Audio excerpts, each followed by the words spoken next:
तो अब पृथ्वीराज चौहान ने विगत 2 साल के भीतर ही राज्य की समस्त शक्तियां, समस्त बागडोर अपने हाथ में ले ली। चौहान वंश के अब वो सर्वे सर्वा बन चुके थे, लेकिन ये शक्तियां आने के बाद पृथ्वीराज चौहान भोगविलास में नहीं डूबे और सम्राट को जल्द ही युद्ध करना पड़ा अपने ही भाइयों से।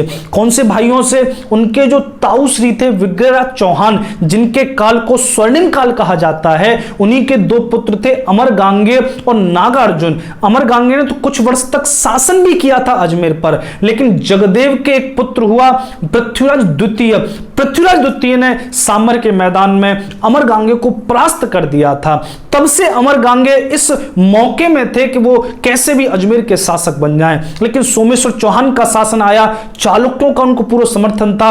इस वजह से अमरगांगे हमेशा कमजोर पड़े रहे। लेकिन अब उनको लगा कि पृथ्वीराज चौहान एक कम उम्र के बालक ही तो हैं, उनको परास्त करना कौन सी बड़ी बात होगी, और योग्य सेनापति कदम्बवास भी नहीं है। तब अमरगांगे ने अपनी बिखरी हुई सेना का संचय करना शुरू किया, सामंतों को अपनी ओर मिलाना शुरू किया और एक विशाल सेना को ले जाकर अजमेर के द्वार पर खड़ा कर दिया। अजमेर के मैदान में शंख फूंक दिए युद्ध के।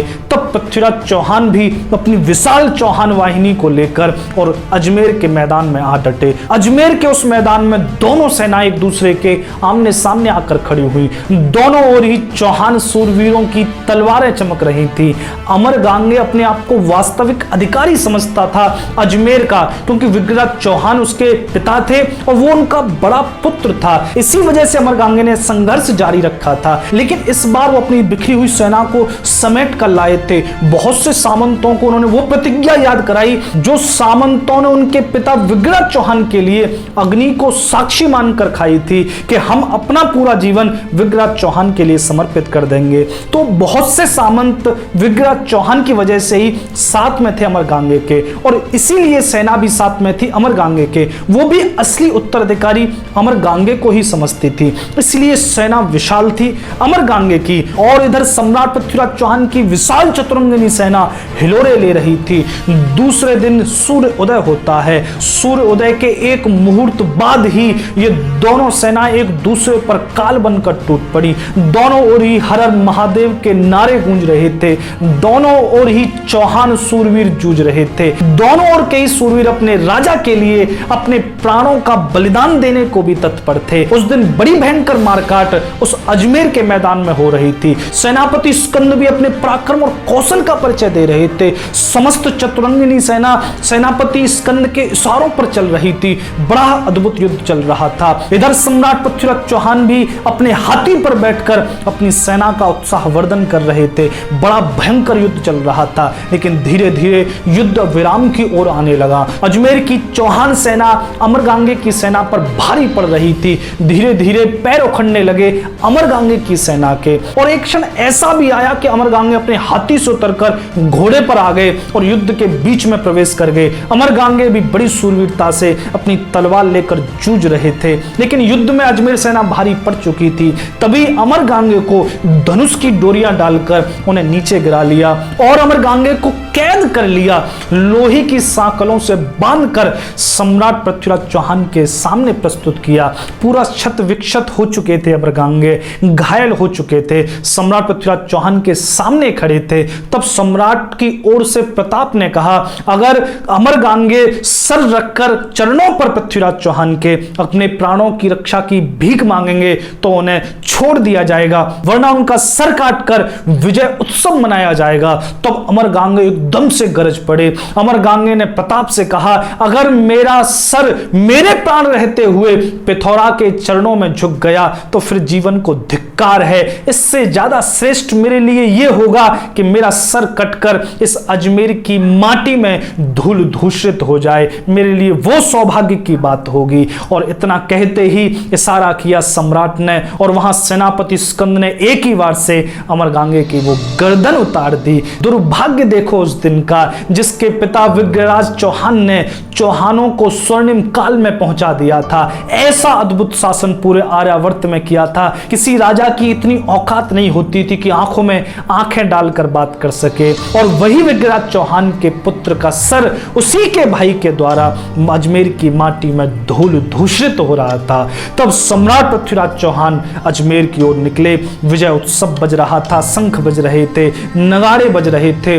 और जो अजमेर का दुर्ग था वहां उन्होंने अपने भाई अमरगांगे और उसके साथ जो सैनिक मारे गए थे उनका सबके सर काटकर उसकी बंधनवार, जैसे पत्तों की बंधनवार होती है वैसे उस विशाल अजमेर के नगर के द्वार पर बंधनवार सजाई गई, ताकि उससे पूरे आर्यावर्त में एक संदेश जा सके कि अजमेर की गद्दी पर कोई 14 वर्ष का अबोध बालक अयोग्य शासक नहीं बैठा, बल्कि एक शक्तिशाली शासक चौहान वंश का नेतृत्व कर रहा है। तो ऐसे करके अमरगांगे तो वीरगति को प्राप्त हो गए, लेकिन अभी पृथ्वीराज चौहान के लिए उत्सव का समय नहीं था, क्योंकि अमरगांगे के एक छोटे भाई थे नागा अर्जुन। नागा अर्जुन ने बहुत समय से अधिकार कर रखा था गुड़गांव पर, जो आज का गुड़गांव है। दशरथ शर्मा इसको गुड़पुर कहते हैं। तो गुड़पुर के गढ़ पर अधिकार कर रखा था, आसपास के क्षेत्र पर अधिकार कर रखा था। और नागा अर्जुन अपने गुड़पुर के गढ़ में रहते हुए ही अपने सेनापति देवभट्ट के नेतृत्व में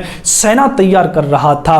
और इसको समर्थन मिला था एक बहुत ही महत्वपूर्ण जाति थी, भंडानक जाति। भंडानक जाति का सूरवीरता में कोई मुकाबला नहीं था। इनकी हम बात आगे करेंगे, क्योंकि इनका युद्ध सम्राट पृथ्वीराज चौहान से भी हुआ था। तो भंडानक जाति का भी सहयोग नागार्जुन को मिल गया था। यह खबर लाकर जब गुप्तचरों ने अजमेर में सम्राट पृथ्वीराज चौहान को दी कि गुड़पुर में एक विशाल सेना विद्रोह के लिए तैयार की जा रही है, तब सम्राट पृथ्वीराज चौहान ने तत्क्षण आदेश दिया सेना को कूच करने का, गुड़पुर पर चढ़ाई करने का। तब ये विशाल चतुरंगिनी सेना ने आकर अपना शिविर गुड़पुर के मैदान में लगाया। तो इधर गुड़पुर के गढ़ से नागार्जुन ने अपने सेनापति देवभट्ट के साथ इस विशाल चौहान वाहिनी को देखा, जिसका दूसरा छोर नहीं दिखाई पड़ता था, जिसमें हजारों विजय पताकाएं लहरा रही थी। इन पताकाओं को देखकर ही भय उत्पन्न होता था। जब ऐसी विशाल सेना को हिलोरे लेते हुए देखा तब नागार्जुन का हृदय ही कप गया। नागार्जुन भयभीत हो गया, एकदम से पैर कपने लग गए। नागार्जुन ने बिल्कुल मना कर दिया युद्ध लड़ने से। कौन काल के मुंह में ग्रास बनकर जाए। तब देवभट्ट के तो माथे पर चिंता की लकीरें आ गई, क्योंकि देवभट्ट एक सूरवीर सेनापति थे और युद्ध में इस तरीके से समर्पण करना उनके लिए बड़ी लज्जा की बात थी। इसलिए उन्होंने तत्क्षण अपने सभी सामंत मंत्रियों की बैठक करी और इसका विचार किया कि क्या किया जाना चाहिए, क्योंकि नागार्जुन को भयभीत देखकर सेना का तो मनोबल तत्क्षण टूट जाएगा। अगर नागार्जुन के साथ सेना गई तो हम युद्ध लड़ने से पहले ही पराजित हो जाएंगे। तो क्या किया जाए। सब सामंतों से पूछा कि हमें समर्पण करना चाहिए या युद्ध करना चाहिए। तब वो सामंत एक स्वर में बोले, हम अपने प्राण दे देंगे लेकिन समर्पण नहीं करेंगे। तब देवभट्ट ने एक उपाय निकाला कि नागार्जुन को गुप्त मार्ग से निकाल दिया जाए। इसीलिए नागार्जुन को गुप्त मार्ग से उन्होंने भगा दिया कि कम से कम नागार्जुन विघ्न बाधा तो नहीं बनेगा। तब देवभट्ट ने संपूर्ण बागडोर अपने हाथ में ले ली और अपनी सेना को जाकर अंतिम उद्बोधन किया। यहां भंडानक और चौहान सेना दोनों ही सेना सम्राट पृथ्वीराज चौहान की सेना से जूझने को तत्पर थी। इनका उत्साह चरम का था। फिर दूसरे दिन पौफटते ही देवभट्ट के साथ चौहान और भंडानक की सेना सम्राट पृथ्वीराज चौहान की सेना पर काल बनकर टूट पड़ी। एक बार को तो सेनापति स्कंद के भी पैर उखड़ गए। देवभट्ट के साथ ये भंडानक और चौहान वीर अपना अंतिम युद्ध कर रहे थे, अपना चरम का युद्ध कर रहे थे। तब सम्राट पृथ्वीराज चौहान ने अपनी सेना में हलचल देखी तो स्वयं हाथी पर बैठकर अपनी सेना के मध्य में अपनी सेना का उत्साहवर्धन करने के लिए आ गए।